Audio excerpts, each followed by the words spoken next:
यह क्लास जिला कलेक्टर के क्लास का ही कंटिन्यूएशन क्लास है।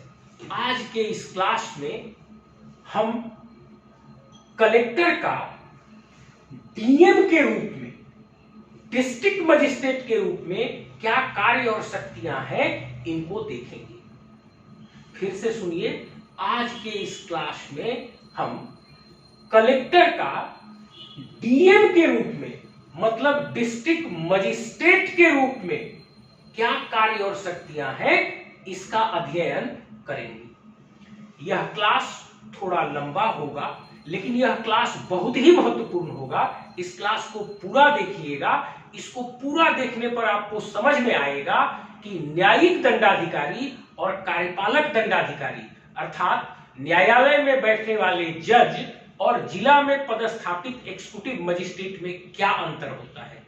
साथ ही इस क्लास में आपको यह भी समझ में आएगा कि क्रिमिनल एडमिनिस्ट्रेशन क्या है और कैसे कार्य करता है, तथा कानून व्यवस्था एडमिनिस्ट्रेशन क्या है और यह कैसे कार्य करता है।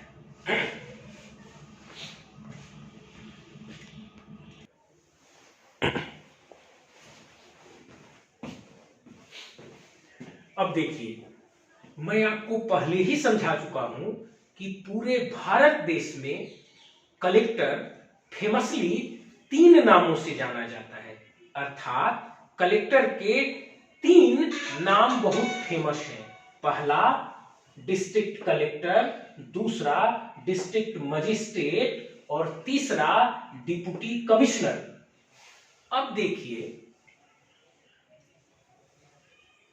कलेक्टर अपने जिला के सिविल और रेवेन्यू प्रशासन का हेड होता है और सिविल और रेवेन्यू कानून में कलेक्टर को डिस्ट्रिक्ट कलेक्टर के नाम से पुकारा गया है, इसीलिए उसे डिस्ट्रिक्ट कलेक्टर कहा जाता है। अब आइए, कलेक्टर अपने जिला के कानून व्यवस्था रूपी क्रिमिनल एडमिनिस्ट्रेशन का हेड होता है। मेरे एक एक शब्द को बहुत ध्यान से सुनिएगा, नहीं तो नहीं समझ में आएगा और क्लैरिटी नहीं होगी। कलेक्टर अपने जिला के कानून व्यवस्था रूपी क्रिमिनल एडमिनिस्ट्रेशन का हेड होता है और देश के क्रिमिनल कानून सीआरपीसी में उसे डिस्ट्रिक्ट मजिस्ट्रेट कहकर पुकारा गया है, इसीलिए वह डिस्ट्रिक्ट मजिस्ट्रेट के नाम से भी जाना जाता है। अब जिन राज्यों में आदिवासी और मूलवासी की जमीन के लिए अलग से कानून है, उस कानून में कलेक्टर को डिप्टी कमिश्नर कहकर पुकारा गया है और यही कारण है कि वह डिप्टी कमिश्नर अर्थात डीसी के नाम से भी जाना जाता है। इस बात को एक बार फिर से मैं दोहरा देता हूं, क्योंकि यही आपके पूरे क्लास का आधार होने वाला है और अगर आप इस बात को समझ गए तो आपको पूरी क्लास बहुत अच्छे से समझ में आएगी। देखिए, कलेक्टर अपने जिला के सिविल और रेवेन्यू एडमिनिस्ट्रेशन का हेड होता है और सिविल और रेवेन्यू कानून में कलेक्टर को डिस्ट्रिक्ट कलेक्टर कहकर पुकारा गया है, इसीलिए कलेक्टर डिस्ट्रिक्ट कलेक्टर के नाम से जाना जाता है। अब कलेक्टर अपने जिला के कानून व्यवस्था रूपी क्रिमिनल एडमिनिस्ट्रेशन का हेड होता है और देश के क्रिमिनल कानून सीआरपीसी में उसे डिस्ट्रिक्ट मजिस्ट्रेट अर्थात डीएम कहकर पुकारा गया है, इसीलिए कलेक्टर डीएम के नाम से भी जाना जाता है। अब जिन राज्यों में आदिवासी और मूलवासी के जमीन की सुरक्षा के लिए अलग से कानून बनाए गए हैं, उन कानूनों में कलेक्टर को डिप्टी कमिश्नर अर्थात डीसी के नाम से पुकारा गया है। यही कारण है कि कलेक्टर डीसी या डिप्टी कमिश्नर के नाम से भी जाना जाता है। अब अगर ये बातें आपको क्लियर हो गई यहां तक, तो आज जो मेरा क्लास का प्रमुख टॉपिक है वो है कि कलेक्टर डीएम के रूप में क्या कार्य करता है और उसे क्या शक्तियां प्राप्त हैं। आज के अध्ययन का मेरा मुख्य टॉपिक है कलेक्टर डीएम के रूप में क्या कार्य करता है और इसको क्या शक्तियां प्रदान की गई है।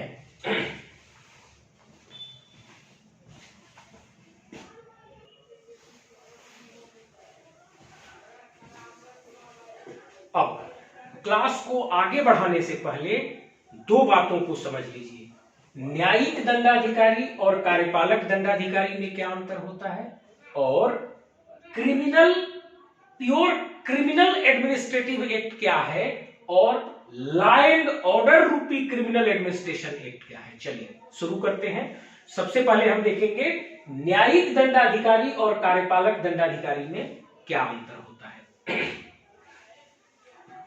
न्यायिक दंडाधिकारी वे दंडाधिकारी होते हैं जो कानून की व्याख्या करके और न्याय प्रदान करते हैं।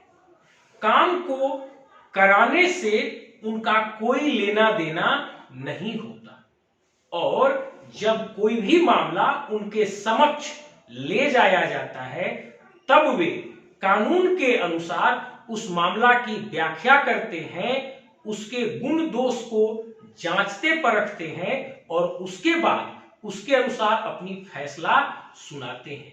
और आप जिला का जो व्यवहार न्यायालय है वहां जो आप देखते हैं जो दंडाधिकारी बैठते हैं उन्हीं को न्यायिक दंडाधिकारी या जज कहा जाता है।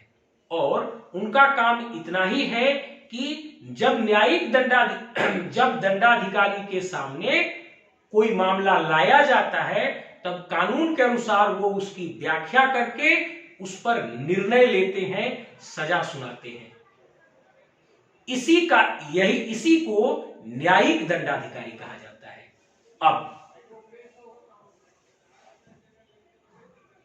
वे दंडाधिकारी जो कार्य को कराने के लिए जिम्मेदार होते हैं, अर्थात जिनके आदेश और निर्देश पर जमीन पर फील्ड में खड़ा होकर काम होता है, उन्हें कार्यपालक दंडाधिकारी कहते हैं।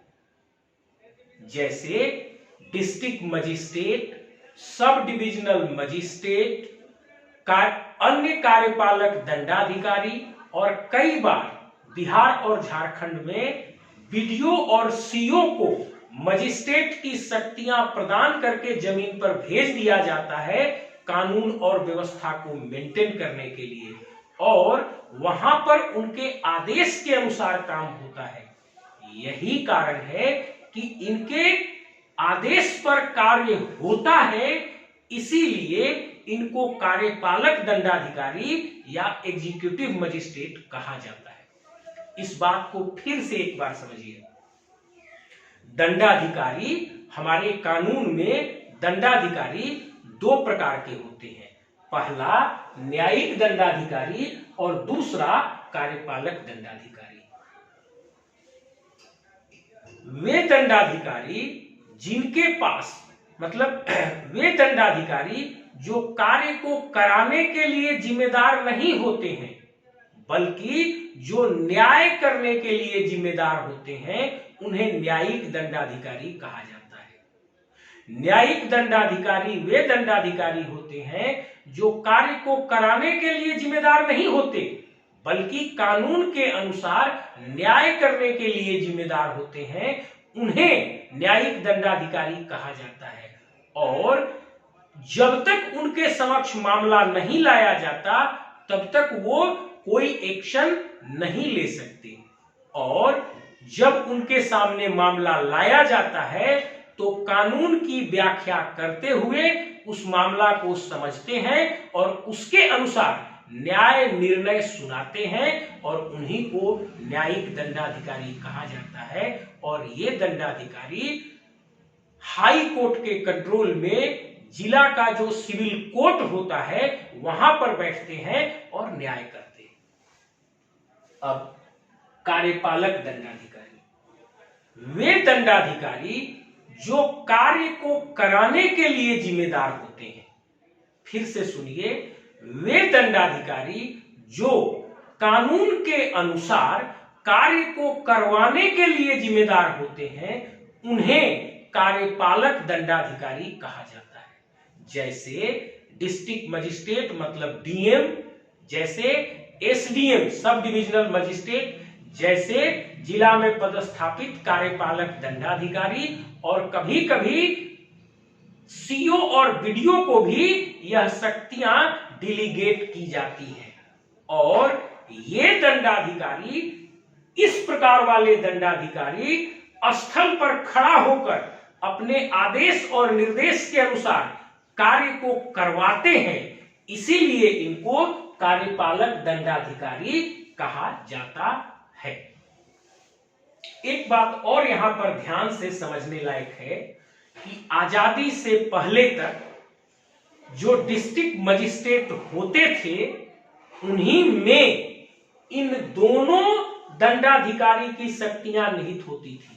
लेकिन जब आजादी के बाद हमारा संविधान लागू हुआ 26 जनवरी 1950 को, तो हमारे संविधान के अनुच्छेद 50 में यह कहा गया था कि न्यायिक दंडाधिकारी और कार्यपालक दंडाधिकारी की शक्तियों को दो अलग अलग लोगों में विभाजित किया जाना चाहिए। ध्यान से सुनिए, हमारे संविधान के अनुच्छेद 50 में यह कहा गया है कि न्यायिक दंडाधिकारी और कार्यपालक दंडाधिकारी की शक्तियों को दो अलग अलग लोगों में विभाजित किया जाना चाहिए। इसके पीछे क्या कारण और क्या लॉजिक था, हम आपको समझाते हैं। देखिए, न्यायिक दंडाधिकारी न्याय करने के लिए जिम्मेदार है और कार्यपालक दंडाधिकारी कार्य करवाने के लिए जिम्मेदार है। अब फिर से इस बात को सुनिए, न्यायिक दंडाधिकारी न्याय करने के लिए जिम्मेदार है और कार्यपालक दंडाधिकारी कार्य करने के लिए जिम्मेदार है। न्यायिक दंडाधिकारी न्याय करते समय सजा भी सुनाता है, सजा सुनाने की शक्ति रखता है, और कार्यपालक दंडाधिकारी के पास केवल कार्य को करवाने की शक्तियां होती हैं। जब ये दोनों शक्तियां एक आदमी में निहित कर दिया जाएगा, तब जब भी कोई नागरिक काम कराने आएगा कार्यपालक दंडाधिकारी के पास, और अगर यह कार्यपालक दंडाधिकारी काम नहीं कर पाएगा, तब अपनी गलतियों को छुपाने के लिए वह न्यायिक दंडाधिकारी की शक्तियों का प्रयोग करके सामने वाले नागरिक को सजा भी दे सकता है।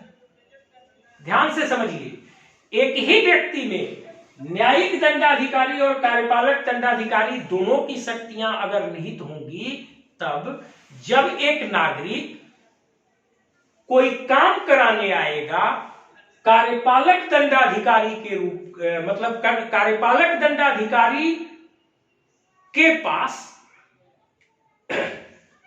जब एक ही व्यक्ति में न्यायिक दंडाधिकारी और कार्यपालक दंडाधिकारी दोनों की शक्तियां निहित होंगी, और जब कोई नागरिक कोई काम कराने आएगा कार्यपालक दंडाधिकारी की शक्तियों के रूप में, और अगर वह पदाधिकारी काम को नहीं कर पाया, तब अपनी गलती को छुपाने के लिए वह व्यक्ति न्यायिक दंडाधिकारी की शक्तियों का प्रयोग करके उसको सजा भी तो सुना सकता है। और इस डर से नागरिक काम कराने ही नहीं आएगा। तो ये स्वतंत्रता तो नहीं हुई, और भारत एक स्वतंत्र देश है। इसीलिए ये तय किया गया कि न्यायिक दंडाधिकारी अर्थात जिस दंडाधिकारी के पास सजा सुना देने की शक्ति है वो अलग होना चाहिए, और कार्यपालक दंडाधिकारी जिसको कार्य कराने की शक्ति दी गई है वह बिल्कुल अलग होना चाहिए।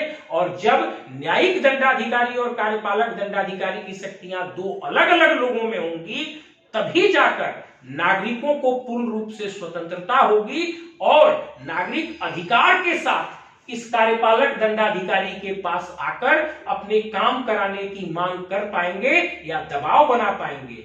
नहीं तो यदि दोनों शक्तियां एक में होंगी तब उनकी स्वतंत्रता नहीं हो पाएगी। यही कारण था कि संविधान के अनुच्छेद 50 में यह कहा गया कि न्यायिक दंडाधिकारी की शक्ति अलग व्यक्ति में होनी चाहिए, मतलब सजा सुनाने की शक्ति अलग व्यक्ति में होनी चाहिए, और कार्यपालक दंडाधिकारी की शक्ति अर्थात कार्य करने की शक्ति बिल्कुल अलग व्यक्ति में होना चाहिए।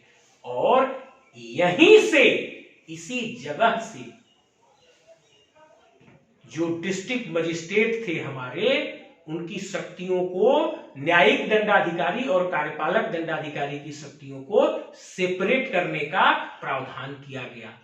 मतलब जो डिस्ट्रिक्ट मजिस्ट्रेट थे आजादी से पहले वे न्यायिक दंडाधिकारी और कार्यपालक दंडाधिकारी दोनों थे, लेकिन आजादी के बाद अब वे केवल कार्यपालक दंडाधिकारी ही रह गए।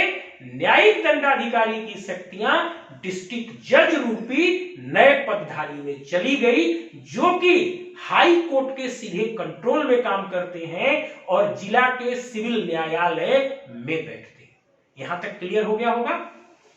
अब आइए, दूसरा टॉपिक है हमारा प्योर क्रिमिनल एडमिनिस्ट्रेशन या प्योर क्रिमिनल एक्ट, और दूसरा है लॉ एंड ऑर्डर रूपी क्रिमिनल एक्ट, मतलब शुद्ध क्रिमिनल प्रशासन और कानून व्यवस्था रूपी क्रिमिनल प्रशासन। इस बात को समझिए। देखिए, जैसे चोरी, लूट, मार, छिनतई, मर्डर, डकैती, ये जो इंडिविजुअल किस्म की चीजें होती हैं, जो इंडिविजुअल किस्म की क्राइम होती हैं, ये प्योर क्रिमिनल एडमिनिस्ट्रेशन का हिस्सा है। और यहां पर पुलिस, जिला की पुलिस अपने तरीके से काम करती है और काम करके वह इन चीजों को न्यायिक दंडाधिकारी के पास ले जाती है और न्यायिक दंडाधिकारी इसका फैसला सुनाते हैं।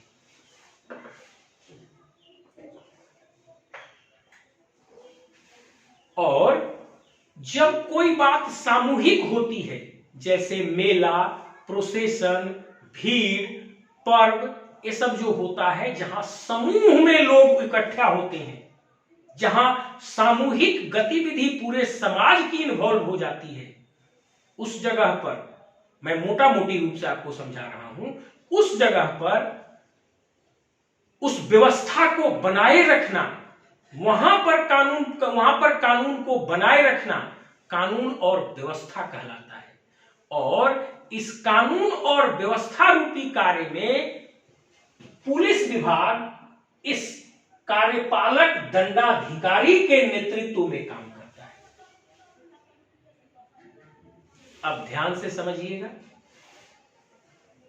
प्योर क्रिमिनल एडमिनिस्ट्रेशन का मतलब है लूट, छिनतई, मार, मर्डर, झगड़ा, डकैती, इस तरह की चीजें जिसमें इंडिविजुअल प्रकार के, मतलब जिसमें इंडिविजुअल लोग इन्वॉल्व होते हैं, इंडिविजुअल या कुछ लोग इन्वॉल्व होते हैं। और इन केसेज में पुलिस विभाग स्वतंत्र रूप से काम करती है और यह काम करके अपना रिपोर्ट न्यायिक दंडाधिकारी अर्थात सिविल न्यायालय में ले जाकर सौंपती है।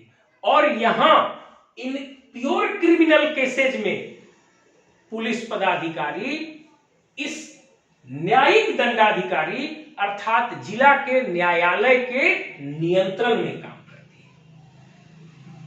ये आपको क्लियर हो रहा है? मतलब जो प्योर क्रिमिनल प्रकार के केसेज हैं, इसमें पुलिस विभाग स्वतंत्र रूप से काम करती है अपना, और अपना रिपोर्ट न्यायिक दंडाधिकारी अर्थात सिविल न्यायालय में जज के पास ले जाकर देती है, और उसके अनुसार जज साहब सुनवाई करते हैं और फैसला सुनाते हैं। अब यहां पर आइए, जब भी सामूहिक गतिविधि इन्वॉल्व होती है, जब भी सामूहिक गतिविधि इन्वॉल्व होती है, जैसे कहीं मेला है, कहीं प्रोसेशन का आयोजन है, कहीं भीड़ है, कहीं पर्व त्योहार पर बहुत भीड़ है, मतलब जहां समाज बृहत रूप से सामूहिक रूप से इन्वॉल्व होता है, मोटा मोटी समझिए, जहां समाज बृहत रूप से और सामूहिक रूप से इन्वॉल्व होता है, वहां पर कानून को बनाए रखना कानून व्यवस्था का कार्य कहलाता है। और यहां पर पुलिस प्रशासन कार्यपालक दंडाधिकारी के सीधे नियंत्रण में कार्य करती है। इसीलिए आप देखते होंगे कि जब भी मेला, पर्व त्योहार या भीड़ प्रोसेशन होता है, तब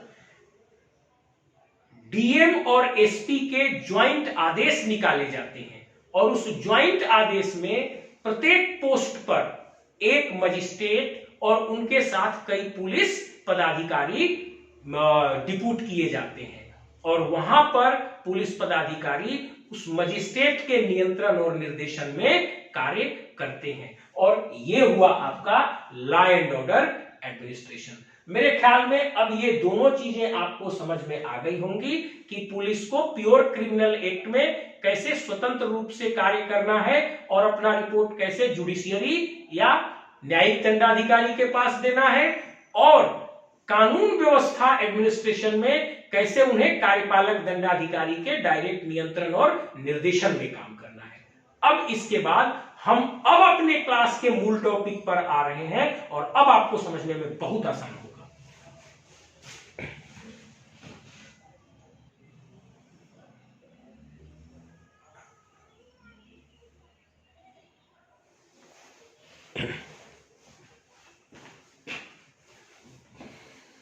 देखिए,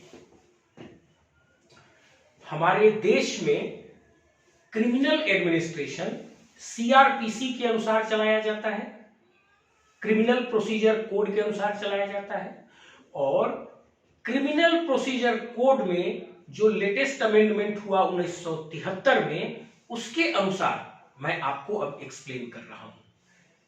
सीआरपीसी में 1973 में जो लेटेस्ट अमेंडमेंट हुआ, उसके अनुसार सीआरपीसी सेक्शन 20 के सब सेक्शन 1 में डिस्ट्रिक्ट मजिस्ट्रेट और अन्य एग्जीक्यूटिव मजिस्ट्रेट को अपॉइंट किया जाता है, और सीआरपीसी सेक्शन 20 सब सेक्शन 4 के तहत सब डिविजनल मजिस्ट्रेट अर्थात एसडीएम के रूप में जिसको आप जानते हैं, उनको अपॉइंट किया जाता है। मैं सीआरपीसी के उस सेक्शंस को पढ़ के आपको सुना देता हूं।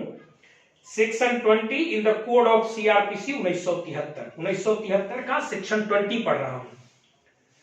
In every district and in every metropolitan area the state government may appoint as many person as it thinks fit to be executive magistrate and shall appoint one of them to be the district magistrate।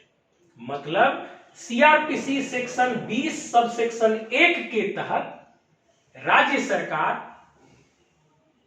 District magistrate और अन्य executive magistrate को जिला में appoint करती है।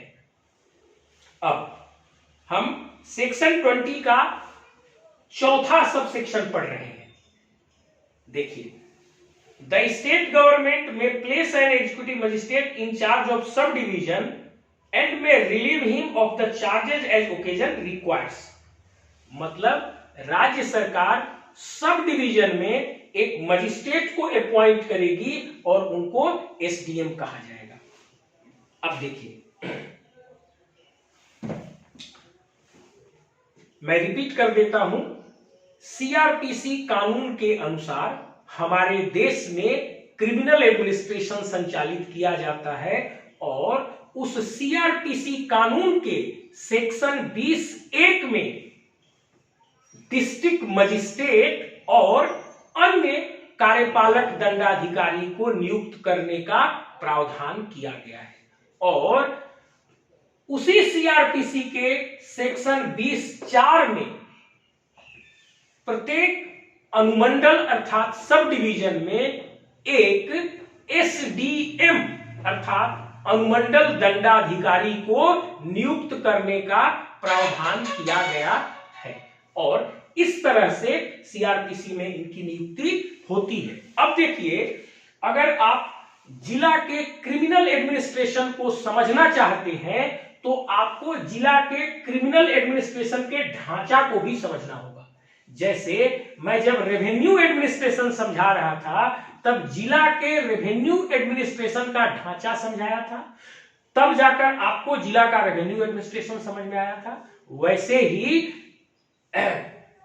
Criminal administration को समझने के लिए जिला के क्रिमिनल एडमिनिस्ट्रेशन का ढांचा आपको समझना होगा। अब देखिए, प्रत्येक राज्य में जिला के हेड के रूप में, प्रत्येक राज्य में जिला के लॉ एंड ऑर्डर रूपी क्रिमिनल प्रशासन के हेड के रूप में डिस्ट्रिक्ट मजिस्ट्रेट होते हैं, जिसके बारे में हमने बता दिया कैसे उनको अपॉइंट किया जाता है। अब उनके नीचे प्रत्येक अनुमंडल में एक सब डिविजनल मजिस्ट्रेट होते हैं और उनके साथ साथ कई सारे कार्यपालक दंडाधिकारी या एग्जीक्यूटिव मजिस्ट्रेट भी होते हैं। मतलब सीधे तौर पर जिला में जिनको कार्यपालक दंडाधिकारी की शक्तियां देकर भेजा जाता है वे मुख्य रूप से 3 लोग हैं: district magistrate, sub divisional magistrate और जिला में पदस्थापित अन्य कार्यपालक दंडाधिकारी। और इस लॉ एंड ऑर्डर रूपी क्रिमिनल एडमिनिस्ट्रेशन के हेड होते हैं डिस्ट्रिक्ट मजिस्ट्रेट और एसडीएम और एग्जीक्यूटिव मजिस्ट्रेट इस डिस्ट्रिक्ट मजिस्ट्रेट के सीधे नियंत्रण और कंट्रोल में कार्य करते हैं। यहां तक मेरे ख्याल में अब आपको क्लियर हो गया होगा कि किस प्रकार से ढांचा है और ये कैसे काम करते हैं। अब हम इसके आगे एक एक कार्य को देखेंगे।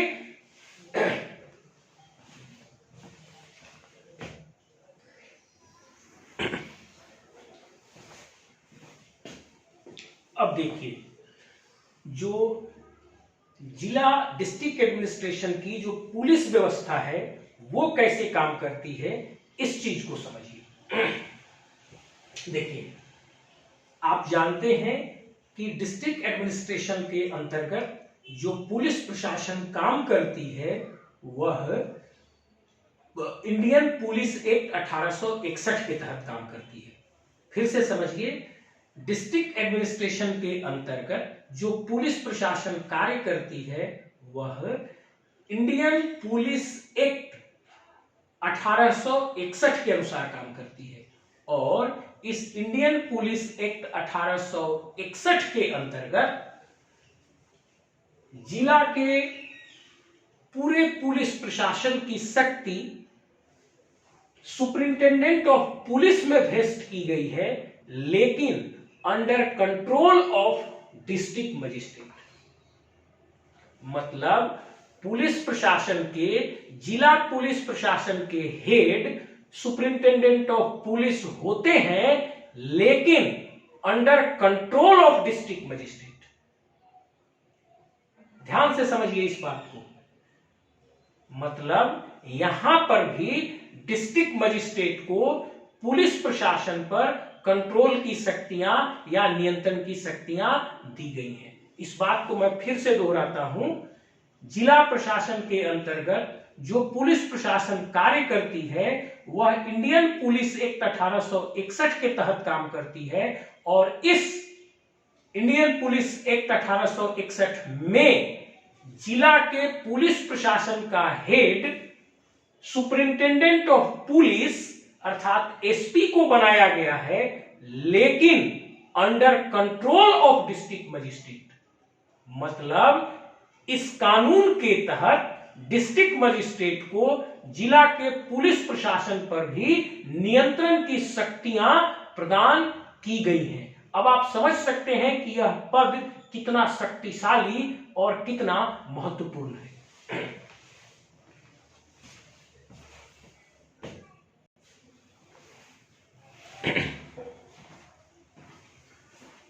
अब देखिए, हम क्लास के अपने मुख्य पोर्शन पर आते हैं। कलेक्टर का एक डीएम के रूप में जो सबसे पहला और प्रमुख कार्य है वह है कानून व्यवस्था बनाए रखना, मतलब maintenance of law and order with in his district. मैं आपको ऑलरेडी समझा चुका हूं इसी क्लास में कि कानून व्यवस्था का क्या मतलब होता है। जब सामूहिक रूप से बहुत सारे लोग इन्वॉल्व होते हैं, जैसे मेला, भीड़, प्रोसेशन, पर्व, इन जगहों पर चूंकि पूरा समाज एक भीड़ के रूप में सामूहिक रूप से इन्वॉल्व होता है, तब इन जगहों पर कानून को बनाए रखने के कार्य को कानून व्यवस्था कहा जाता है।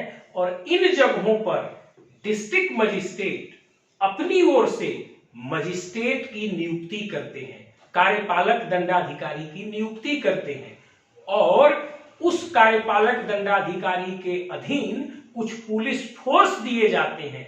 और अब ये दोनों लोग उस स्थल पर जाकर कानून और व्यवस्था को बनाए रखते हैं। भगदड़ न मच जाए, मारपीट न हो जाए, कोई परेशानी न हो जाए वहां पर समाज को, ये इस तरह से ये लोग कार्य करते हैं। मतलब जिला में कानून और व्यवस्था बनाए रखने का कार्य डिस्ट्रिक्ट मजिस्ट्रेट की जिम्मेदारी होती है, और इस कार्य के लिए डिस्ट्रिक्ट मजिस्ट्रेट अपनी ओर से कार्यपालक दंडाधिकारी की नियुक्ति करता है, और कार्यपालक दंडाधिकारी के कंट्रोल और नियंत्रण में कुछ पुलिस फोर्स दी जाती है, और ये दोनों लोग जाकर स्थल पर कानून और व्यवस्था बनाए रखने का कार्य करते हैं।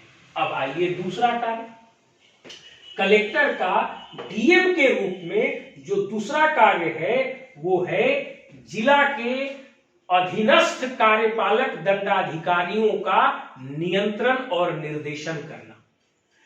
जिला में केवल डीएम ही अकेले कार्यपालक दंडाधिकारी नहीं होते, बल्कि उनके अधीन एसडीएम सब डिविजनल मजिस्ट्रेट भी कार्यपालक दंडाधिकारी होते हैं, और जिला में कई और कार्यपालक दंडाधिकारी की भी नियुक्ति की जाती है। मतलब जिला में डीएम के अलावा उनके अधीन एसडीएम और कई कार्यपालक दंडाधिकारी कार्य करते हैं। तब डीएम का एक दायित्व होता है कि वह अपने जिले में अपने अधीन जितने भी एसडीएम और कार्यपालक दंडाधिकारी हैं उनका नियंत्रण और निर्देशन करें, समय समय पर उनके रिकॉर्ड और कार्यालय की जांच करते हैं। यदि उनमें कोई कमी हो तो उनको कानून के अनुसार काम करने के लिए समझाते हैं और उन पर नियंत्रण कर रखते हैं, और यदि ये लोग कोई गलती करते हैं तब उन पर कार्रवाई करने के लिए डीएम सरकार को लिखते हैं, सरकार के कार्मिक विभाग को लिखते हैं। ठीक है। अब कलेक्टर का डीएम के रूप में जो तीसरा महत्वपूर्ण कार्य है वह है धारा 144 लागू करना। इसको निषेधाज्ञा भी कहते हैं। जब जब कहीं ऐसा खतरा महसूस होता है डीएम को अपने जिले के अधीन कि कहीं पर भीड़ होने से लोग उन्मादित हो सकते हैं और कानून और व्यवस्था बिगड़ सकती है, तब उस परिस्थिति में डिस्ट्रिक्ट मजिस्ट्रेट उस जगह की व्याख्या करते हुए 144 की धारा लागू करते हैं। अब सामान्य रूप से जो अभी होता है, चूंकि यह शक्ति धारा 144 लागू करने की शक्ति अनुमंडल दंडाधिकारी अर्थात एसडीएम में भी होती है। तो इन जनरल जो जिला में अभी प्रैक्टिस होता है वो ये होता है कि प्रत्येक अनुमंडल के एसडीएम ही अपनी ओर से धारा 144 की निषेधाज्ञा लागू कर देते हैं और उसका नियंत्रण और निर्देशन डिस्ट्रिक्ट मजिस्ट्रेट के द्वारा किया जाता है। हालांकि डिस्ट्रिक्ट मजिस्ट्रेट में ये शक्तियां स्वतः अंतर्निहित हैं, वो जब चाहे पूरे जिले में कहीं भी जरूरत के अनुसार कानून व्यवस्था मेंटेन रखने के लिए 144 लागू कर सकते हैं। लेकिन इन प्रैक्टिस सामान्य रूप से अभी यह एसडीएम के द्वारा लागू किया जाता है, इनके द्वारा नियंत्रण और निर्देशन किया जाता है। हाँ, ये चाहे जब चाहे जहां चाहे पूरे जिले में 144 की निषेधाज्ञा लगा सकते हैं और जब 144 का निषेधाज्ञा लागू हो जाता है तब उन जगहों पर एक साथ 4 या 5 आदमी से अधिक लोगों को इकट्ठा होने या साथ में चलने की आज्ञा नहीं होती है और इससे कानून व्यवस्था को बनाए रखा जाता है, भीड़ को एकत्रित नहीं होने दिया जाता है। अब है एक कलेक्टर का डीएम के रूप में जो चौथा कार्य है वो है कैदी को पेरोल पर छोड़ना। आप कई बार अपने अगल बगल में सुने होंगे कि वो आदमी पेरोल पर छूट कर आया है या उसको पेरोल पर छुड़वाने जा रहे हैं। तो किसी भी कैदी को पेरोल पर रिहा करने का अधिकार डिस्ट्रिक्ट मजिस्ट्रेट डीएम के पास होता है। डीएम उनकी फरियाद को सुनते हैं और अगर उनको लगता है कि हाँ इसको पेरोल पर रिहा किया जाना चाहिए तब डिस्ट्रिक्ट मजिस्ट्रेट अपने जिले के अंतर्गत किसी कैदी को पेरोल पर रिहा कर सकते हैं। अब कलेक्टर का डीएम के रूप में जो पांचवा कार्य है वो जेल का इंस्पेक्शन करना। जो डिस्ट्रिक्ट मजिस्ट्रेट हैं वे अपने जिला में अवस्थित किसी भी जेल का किसी भी समय इंस्पेक्शन कर सकते हैं या करवा सकते हैं। डीएम जब चाहे वे स्वयं जाके इंस्पेक्शन कर सकते हैं और इन जनरल डीएम स्वयं न जाकर अपने अधीनस्थ जितने भी मजिस्ट्रेट होते हैं, एसडीएम और कार्यपालक दंडाधिकारी या अन्य कुछ लोगों को भी कार्यपालक दंडाधिकारी की शक्तियां डिलीगेट करके जेल की जांच के लिए भेजते हैं। अक्सर नाइट में रेड की जाती है कि वहां क्या सिचुएशन है, कैसे लोग रह रहे हैं, कोई क्रिमिनल गतिविधि अंदर तो नहीं हो रही है।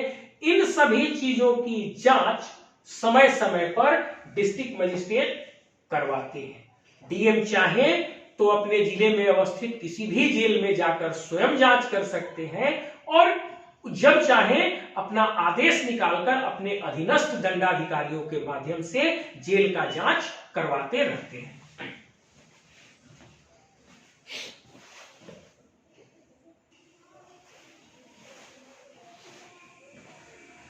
अब देखिए कलेक्टर का डीएम के रूप में जो छठवां कार्य है वो है आर्म्स लाइसेंस जारी करना। आप अपने जिला में देखते होंगे बहुत सारे लोगों को आर्म्स लाइसेंस दिया जाता है और उस लाइसेंस के आधार पर वे लोग अपने पास हथियार रखते हैं जैसे बंदूक, राइफल, पिस्टल आदि। आप सोचिए उनको आर्म्स रखने का लाइसेंस कौन देता है? यह जिला के अंतर्गत किसी को आर्म्स रखने का लाइसेंस देने की शक्ति डिस्ट्रिक्ट मजिस्ट्रेट में निहित होती है। आर्म्स एक्ट और आर्म्स रूल के तहत दी गई अपनी शक्तियों का प्रयोग करते हुए डिस्ट्रिक्ट मजिस्ट्रेट किसी व्यक्ति को आर्म्स लाइसेंस दे सकते हैं।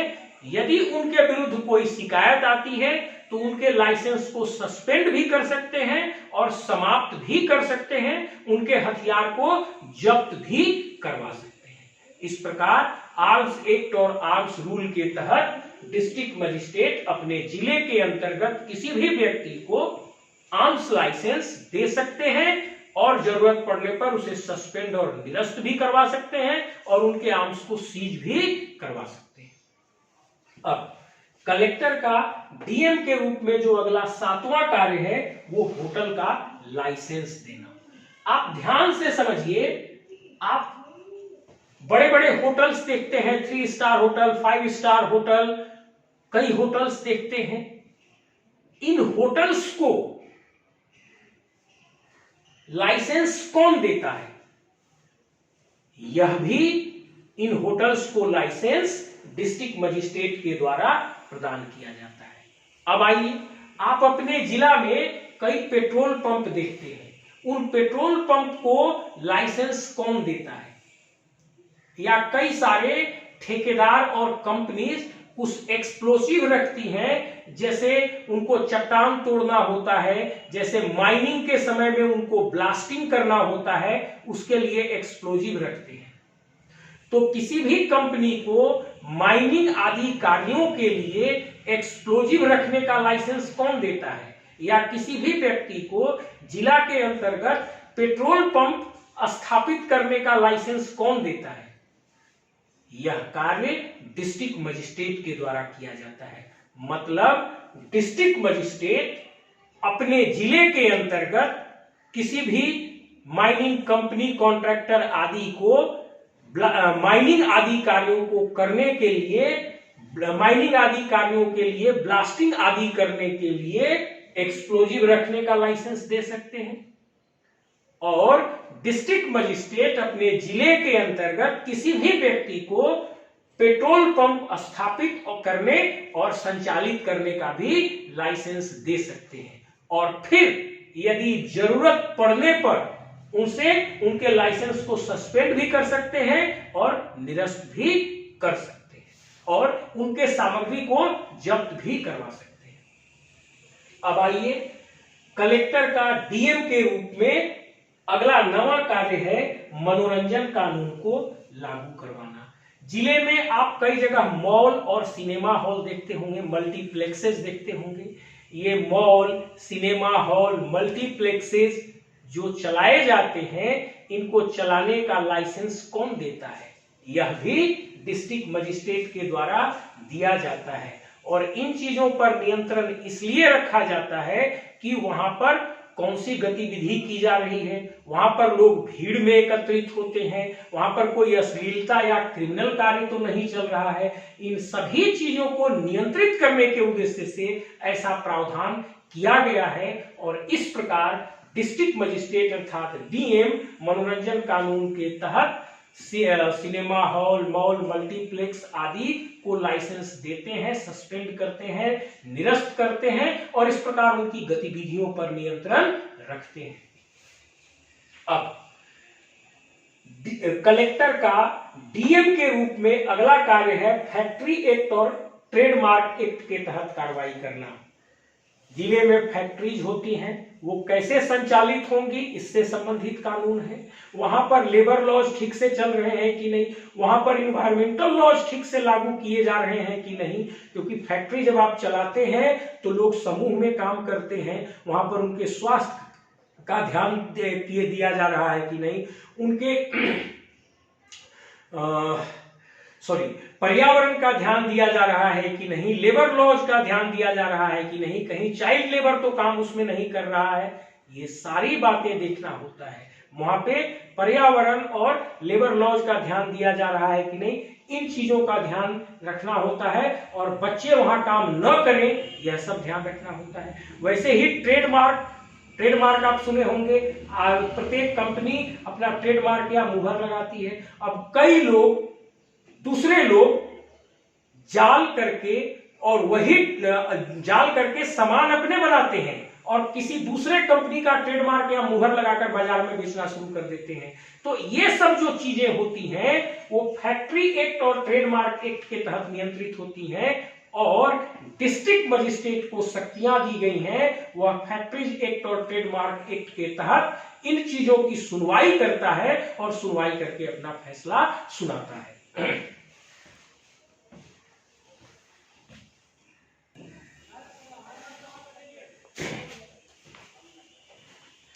अब देखिए, कलेक्टर का डीएम के रूप में जो अगला कार्य है वो है अनक्लेम्ड प्रॉपर्टी का डिस्पोजल करना। आपने कई बार सुना होगा, ये तो फौती फिरारी संपत्ति है, मतलब यह जिसकी संपत्ति थी वो अब कहीं चला गया, अब वो यहां पर नहीं है। आपको देश के जो बॉर्डरिंग स्टेट्स हैं, जो बॉर्डरिंग डिस्ट्रिक्ट्स हैं, जो मतलब बॉर्डर पर डिस्ट्रिक्ट्स हैं, वहां पे ये केसेज आपको ज्यादा मिलेंगी। बहुत सारे लोग बंटवारा के समय इस पार से सभी चीजें छोड़कर अपने दूसरे देश में चले गए, पाकिस्तान चले गए या बांग्लादेश चले गए, तो उनकी जो प्रॉपर्टी थी वो अनक्लेम्ड रह गई, या मतलब फौती फिरारी हो गई, अब उसका कोई मालिक नहीं बचा। या कई बार ऐसा होता है कि व्यक्ति अपने जिले से सारी संपत्ति को छोड़कर कहीं और देश के किसी दूसरे कोने में चला जाता है, अब वो प्रॉपर्टी अनक्लेम्ड हो जाती है। तो इन अनक्लेम्ड प्रॉपर्टी का क्या किया जाए, उस अनक्लेम्ड घर और जमीन का क्या किया जाए, इसका डिस्पोजल, इसका निर्णय डिस्ट्रिक्ट मजिस्ट्रेट के द्वारा किया जाता है। मतलब यदि जिला के अंतर्गत कोई भी संपत्ति फौती फिरारी संपत्ति है, अनक्लेम्ड है, जिसका कोई क्लेमेंट नहीं है, उसका मालिक छोड़कर कहीं चला गया, तब उस संपत्ति के बारे में निर्णय करने की शक्ति डिस्ट्रिक्ट मजिस्ट्रेट के पास होती है। अब जो है मतलब वो उसको अपने नियंत्रण में, सरकार के नियंत्रण में ले सकते हैं। अब आइए अगला, जो कलेक्टर का डीएम के रूप में जो अगला कार्य है वो है सेना को बुलाने का कार्य। सामान्य रूप से डिस्ट्रिक्ट मजिस्ट्रेट अपने जिला पुलिस की मदद से जिला के अंतर्गत कानून और व्यवस्था बनाए रखने का कार्य करती है, लेकिन कई ऐसे समय आते हैं जब डिस्ट्रिक्ट मजिस्ट्रेट को लगता है कि केवल जिला पुलिस बल के मदद से जिले में कानून व्यवस्था को नियंत्रित नहीं रखा जा सकता। तब उस परिस्थिति में अत्यधिक बल की, एडिशनल फोर्स की आवश्यकता होती है, और उस परिस्थिति में डिस्ट्रिक्ट मजिस्ट्रेट पत्र के माध्यम से सेना को बुलाते हैं अपने जिले में, और सेना को बुलाकर उनकी मदद लेते हैं और उनकी मदद से जिले के कानून और व्यवस्था का संचालन करते हैं। अब कलेक्टर का डीएम के रूप में जो अगला कार्य है वो है जिला पुलिस पर नियंत्रण रखना। जिला की पुलिस किस प्रकार से कार्य करती है उस पर नियंत्रण रखने का अधिकार भी डीएम को दिया गया है। मैं ऑलरेडी आपको समझा चुका हूं कि इंडियन पुलिस एक्ट 1861 में जिला के पुलिस का हेड सुपरिंटेंडेंट ऑफ पुलिस अर्थात एसपी को बनाया गया है, लेकिन under control of district magistrate, मतलब एक सिविल मजिस्ट्रेट के नियंत्रण को वहां पर रखा गया है। अब आइए कलेक्टर का डीएम के रूप में जो अगला कार्य है वो है एनुअल क्रिमिनल रिपोर्ट सबमिट करना, मतलब वार्षिक क्रिमिनल रिपोर्ट राज्य सरकार को भेजना। प्रत्येक जिला से पूरे साल के अंतर्गत जो क्रिमिनल गतिविधि होती हैं उससे संबंधित रिपोर्ट भेजा जाता है, और इसे एनुअल क्रिमिनल रिपोर्ट या वार्षिक क्रिमिनल प्रतिवेदन कहा जाता है, और यह भी डिस्ट्रिक्ट मजिस्ट्रेट के द्वारा भेजा जाता है। हालांकि इसका प्रिपरेशन पुलिस विभाग के द्वारा किया जाता है, लेकिन यह डीएम के कंट्रोल में, डीएम के द्वारा या डीएम के माध्यम से, डीएम के मार्फत, मतलब डीएम के द्वारा इस रिपोर्ट को राज्य सरकार को भेजा जाता है। इसके अलावा भी क्रिमिनल सेगमेंट के तहत ही डीएम के पास अपार शक्तियां और कार्य हैं जिसको गिनवा पाना संभव नहीं है। जैसे कई राज्यों में, झारखंड और बिहार को लीजिए, विशेषकर झारखंड को लीजिए, तो जैसे जो नक्सलवाद चला और उस समय नक्सलवाद को नियंत्रित करने के लिए कई लोगों को सरेंडर करने की नीति बनाई गई, तो जो भी नवयुवक बहकावे में आकर इस नक्सलवाद की धारा में चले गए थे, उनको फिर से पुनर्वास करने के लिए, मुख्य धारा में लाने के लिए कई प्रकार की शक्तियां डीएम को दी गई हैं। वो जब वो सरेंडर करते हैं तो उनको कई प्रकार का अवार्ड दिया जाता है, घर वगैरह दिया जाता है और कई सुविधाएं दी जाती हैं। ये सभी चीजें डीएम के माध्यम से दी जाती हैं। यदि किसी व्यक्ति का नक्सलवादी और उग्रवादी के द्वारा हत्या कर दिया जाता है तो उनके आश्रित को नौकरी भी देने की शक्ति डीएम के पास होती है। इस प्रकार से इतनी अनगिनत शक्तियां और अनगिनत कार्य हैं जिसको गिना पाना संभव नहीं है। अब और वो भी मैं केवल पूरे जिला प्रशासन के प्रत्येक सेगमेंट की बात नहीं कर रहा हूं, मैं पूरे जिला प्रशासन के प्रत्येक सेगमेंट की बात नहीं कर रहा हूं, मैं जिला प्रशासन के केवल क्रिमिनल एडमिनिस्ट्रेशन वाले सेगमेंट की बात कर रहा हूं, मैं जिला प्रशासन के केवल क्रिमिनल सेगमेंट की बात कर रहा हूं। और इस क्रिमिनल सेगमेंट में भी इतने कार्य हैं कि हरि अनंत हरि कथा अनंता जैसा है। यही कारण है कि एक आम आदमी की नजर में डिस्ट्रिक्ट मजिस्ट्रेट को मतलब कलेक्टर को सरकार या माई बाप कहा जाता है, क्योंकि इतनी अथाह शक्तियां हैं, इतनी अथाह शक्तियां और कार्य हैं जिसकी कोई सीमा नहीं है। इस प्रकार अब आप समझ ही गए होंगे कि एक कलेक्टर का डिस्ट्रिक्ट मजिस्ट्रेट के रूप में अर्थात जिला के क्रिमिनल एडमिनिस्ट्रेशन में क्या महत्व होता है और इसके पास कितनी कार्य और शक्तियां दी गई है। मेरे ख्याल में अब यह क्लास पूरा होता है और इसी प्रकार से आप सिविल सर्विस में इन चीजों को लिखेंगे व्याख्या करके, तभी जाकर आपको सही उत्तर मिलेगा। किताबों में जो लिखी हुई एक एक टॉपिक एक एक बिंदु है उससे आपको बहुत अंक नहीं मिलेंगे, ये बात भी आप ध्यान रखिएगा। चलिए, अगर इस पूरे क्लास को देखने के बाद आपको ऐसा लगता है कि यह क्लास आपके सिविल सेवा की तैयारी के लिए या आम जीवन के लिए उपयोगी है तो मुझे अवार्ड करने के लिए, मेरा मनोबल बढ़ाने के लिए इसको लाइक कीजिएगा और अन्य लोगों को शेयर कीजिएगा जिससे इसका लाभ मिले।